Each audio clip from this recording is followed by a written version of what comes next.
January 22nd, 1997. In the wee hours of the morning, 19-year-old Omar is awakened from his sleep. "Did you do something wrong?" his father asks him. "Because there's men downstairs looking for you." Several police officers enter his room, grabbing tapes from his music collection. Confused, Omar is brought outside to a convoy of vans, where dozens of other teenagers were also in custody. Like him, many also had long hair and black t-shirts. There was a girl just 13 years old. Soon, the group is brought to a prison where, upon entry, they are assaulted, called Satan-worshipping scum, and the following weeks they would be interrogated one by one, with absurd, fanciful questions like, "So, when you participate in orgies, do you torture cats too?" "What are you talking about?" they'd invariably say. "I just like Metallica." It may come as no surprise that rock, metal, and other decadent genres have faced hostility in the Middle East. Due to a combination of religious and moral panic, performers have faced censorship, imprisonment, and, in extreme cases, death. However, the scene on the ground is also far more complicated than stereotypes would allow you to believe. In Egypt in particular, the explosive energy and persistence of a disaffected youth not only allowed rock and metal to survive, but to become a major force, producing some incredible records. So with the help of two musicians and music writers, let's dive in.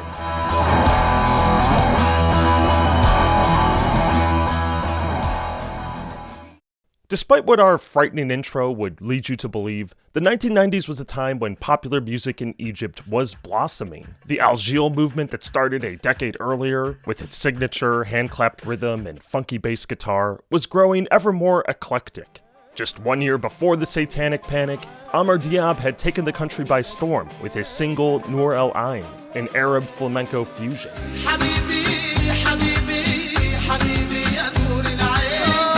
A few years later, the country was rocking out to Hisham Abbas and his Indian crossover hit, Nareen Nareen. Or take this hit from Egyptian pop star Muhammad Fuad, which I dare say sounds like trip-hop.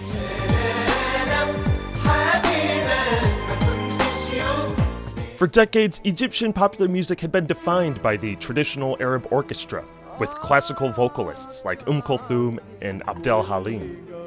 However, as we covered in our previous video, during the 70s and 80s, pioneering musicians began to experiment with Arabic jazz and rock fusions. They faced heavy resistance from the musical establishment, but by the 90s, their victory was unquestionable. Even in the more traditional working-class genre known as shabi, artists were experimenting with electronic dance remixes, like this one of Hakim's 1996 hit, Efred.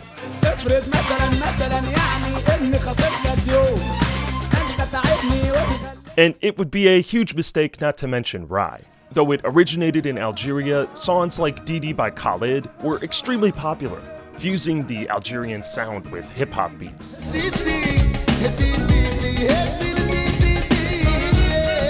All Egyptians, they were listening to American pop or rock or metal, Algerian Rai, Indian. This is what we have been raised on. Between TV and cassette compilations like the What's Now series, which included the Spice Girls, Tupac, and the Fugees on its first release, the generation raised in the 90s were getting a super diverse diet of pop music. Even metal, early on, was tolerated. While albums by Iron Maiden or Metallica weren't exactly easy to find, it was growing in popularity among middle and upper-class youth, the children of doctors and professionals who had wider access to global media. The subculture of boys with long hair and black t-shirts and girls with dark makeup were seen as awkward-looking and weird, but harmless. Early festivals like 1993's Monsters of Rock and 1994's Marlboro Rockin' brought together thousands of metal fans, coming to see local bands like Andromeda,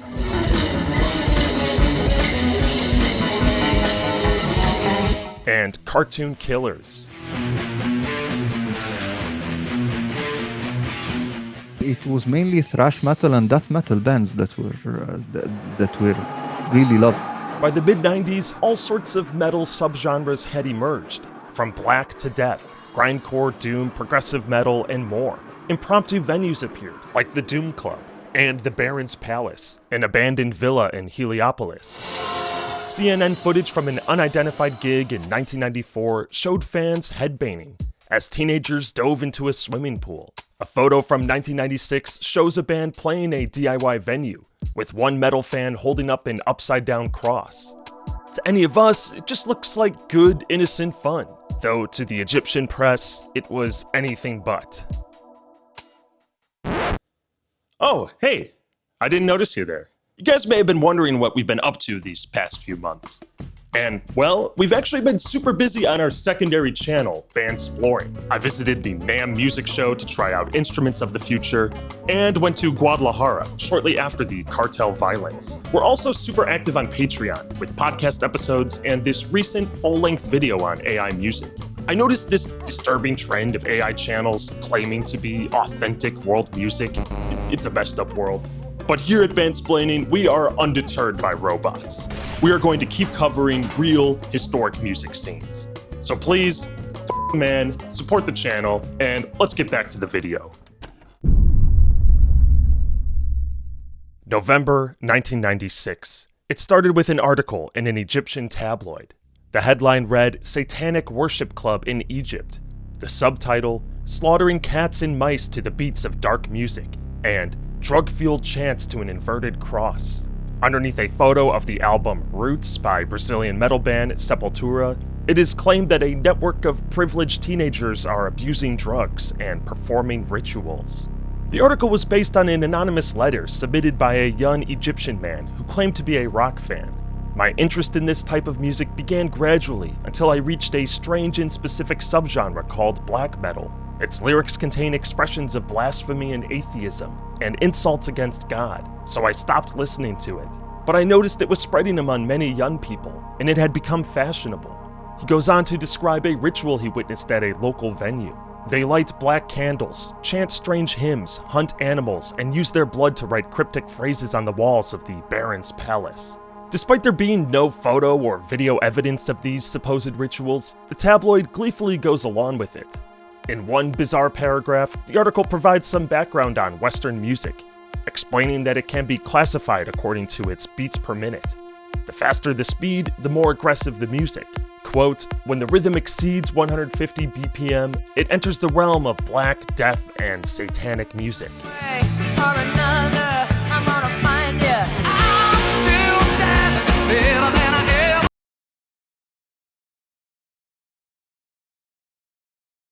They do have a point. What quickly followed were dozens more articles about this supposed satanic movement. According to researcher Benjamin J. Harbert, many contained graphic images of orgies, murdered cats, and illicit drug use that, in fact, weren't even taken in Egypt. As the stories developed over the next several weeks, metal began to represent a dangerous force imported into Egypt via Israeli subterfuge to corrupt Egyptian youth. The papers sold, and metal moved from an obscure and unintelligibly noisy genre of music to a force that might infiltrate and corrupt Egypt and Islam, not to mention endanger communities. You can almost forgive a degree of this fear. To a population who had never seen it before, metal imagery can be shocking. And if you put the black metal scene under a microscope and point it at one particular corner of the world, looking at you, Norway, you could find a few isolated examples of violence. America had its own infamous satanic panic that, of course, yielded nothing. However, where things went differently in Egypt is that the government actually acted on it. In the early morning on January 22nd, 1997, dozens of teenage metalheads and metal musicians were rounded up by state security police. They were brought to the notorious maximum security Torah prison, where, being the children of professionals and elites, the guards took a special delight in mocking them.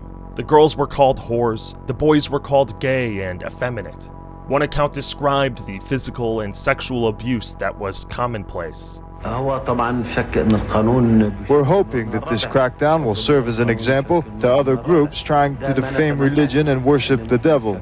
The supposed crime was the contempt of heavenly religions, which carried a sentence of up to 5 years.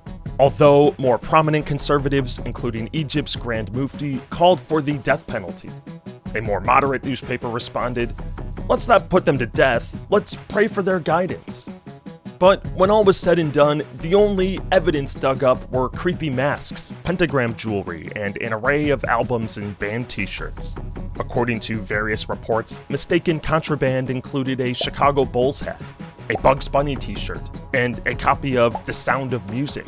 When you're desperately looking for Satan, I suppose anything can look satanic. Over the course of several weeks, the teenagers were interrogated and tortured. However, when no actual evidence of crimes surfaced, the authorities were forced to release them. A lot of people's life destroyed for this couple of days, like a lot of, I've heard that a lot have fled the country, a lot of them lost their jobs, and this stigma stands to this day. So why? Why Egypt? Why metal?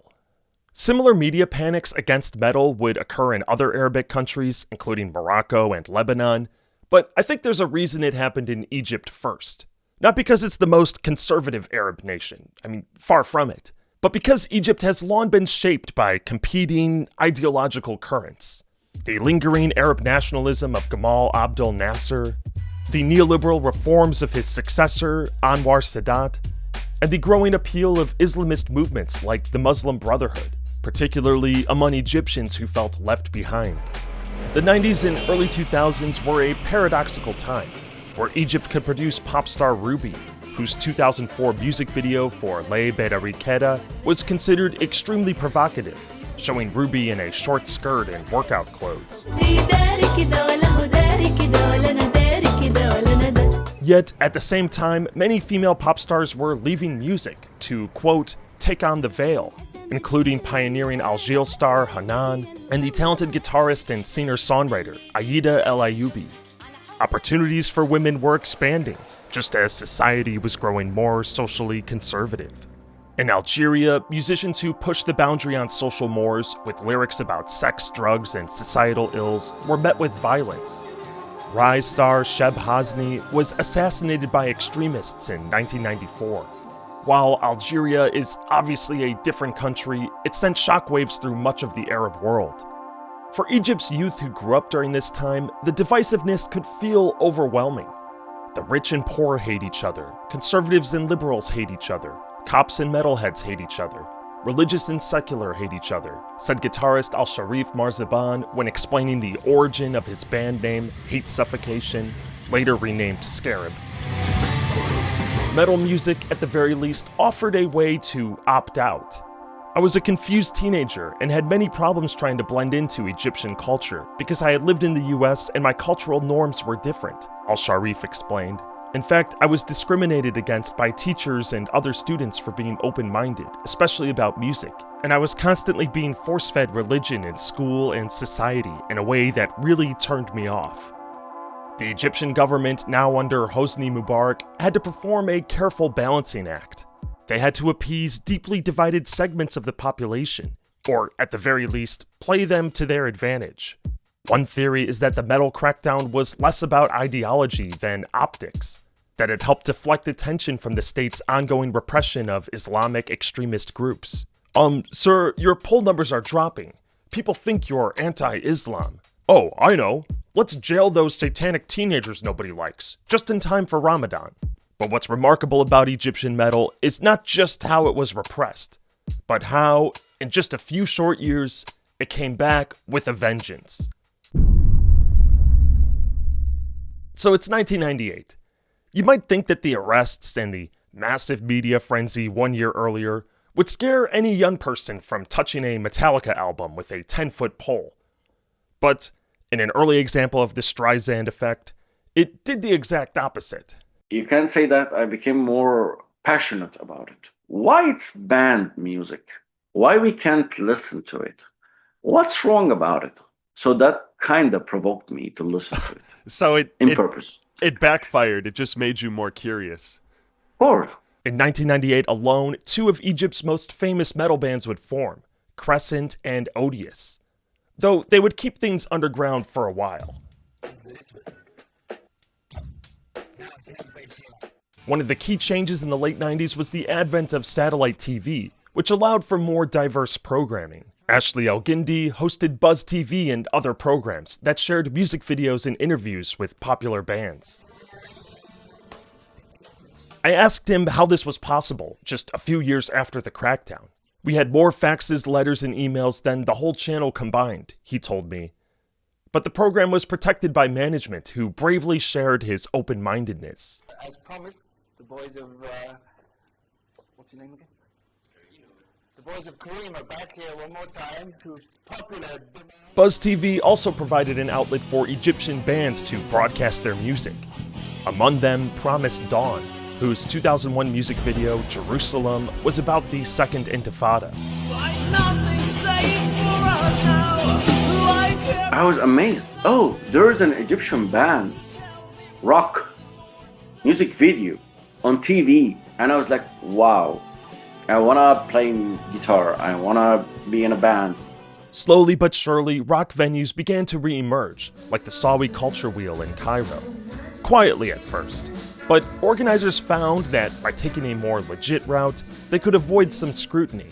My first concert I went to was in the Bibliotheca Alexandrina, the Library of Alexandria, the Great Hall. And when you say the Library of Alexandria, was this just the name of a rock venue, or are you literally talking about the historical the structure? Bibliotheca, yes, man. The actual, wow. The original Library of Alexandria was unfortunately destroyed. First by Julius Caesar, what a jerk, and then over centuries of neglect. However, a modern library was opened in 2002 at the original location. In addition to being a public library, it is a vast complex with multiple museums, research facilities, and theaters. How is that possible? All of the bands that would around 2006, 2010, we all played shows in the Bibliotheca. They were really cool. They held a summer festival every year. The festival lasted for 2 weeks. The first week had 5 bands play every night, and the second week was a battle of the bands. A lot of bands were formed just to compete in the competition. That's so fucking cool. Your band competed. Yes, we competed in 2007. We won Best Cover for Cowboys from Hell, Pantera.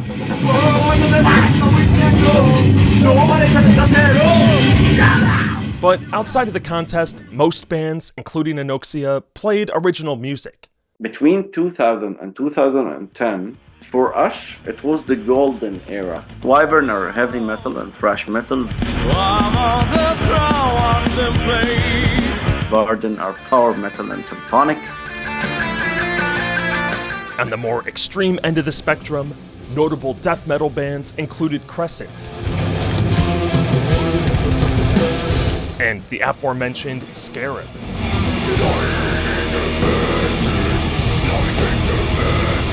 There was Massive Scar Era, who faced the dual stigma of being a metal band with an all-female lineup.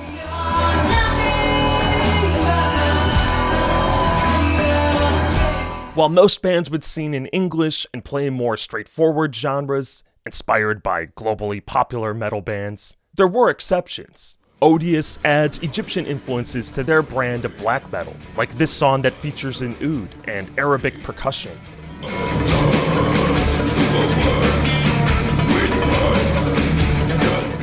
A predecessor for this sound is the Israeli band Orphaned Land, who in the 90s developed a style that fused metal with Middle Eastern instruments and religious themes. For many years, they held the rare distinction of being an Israeli band with a following in parts of the Arab world, though this has been challenged more recently.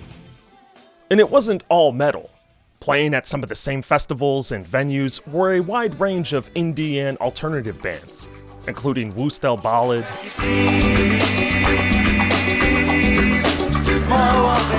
Masar Ekbari,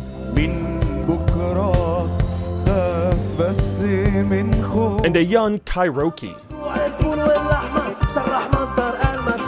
Kairoki would really blow up after the 2011 revolution, with dark, socially charged lyrics that have struck a chord with many listeners.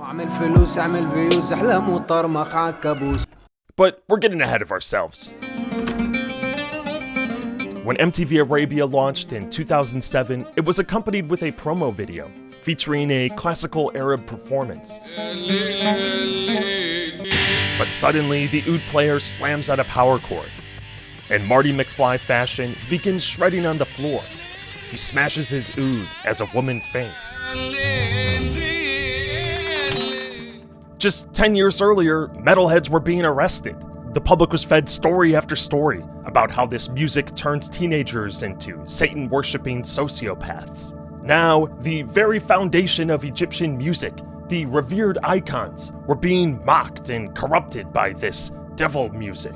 So how on earth was this acceptable? In short, it wasn't. At least not to everyone. اتضح ان المسألة وراها تمويل وان وراها نشاط صهيوني ممول وهناك منظم فكر منظم هناك تغريب هناك تدويب للهوية. Conservative critics persisted, and the secret police continued to monitor concerts, standing in plain clothes, taking photos. But there weren't any significant crackdowns. According to researcher Mark Levine, it had less to do with rock music winning hearts and minds, and more to do with money. Organizers of the SOS Music Festival in Cairo landed sponsorships from over a dozen major Egyptian and international corporations. It's a bit harder to shut something down when the ones behind it are filling your coffers. Some 20,000 people would attend each year, adding both legitimacy and exposure to the scene. As it turns out, the greatest threat to Egypt's metal scene would come from the very event intended to support free expression and to oppose authoritarianism.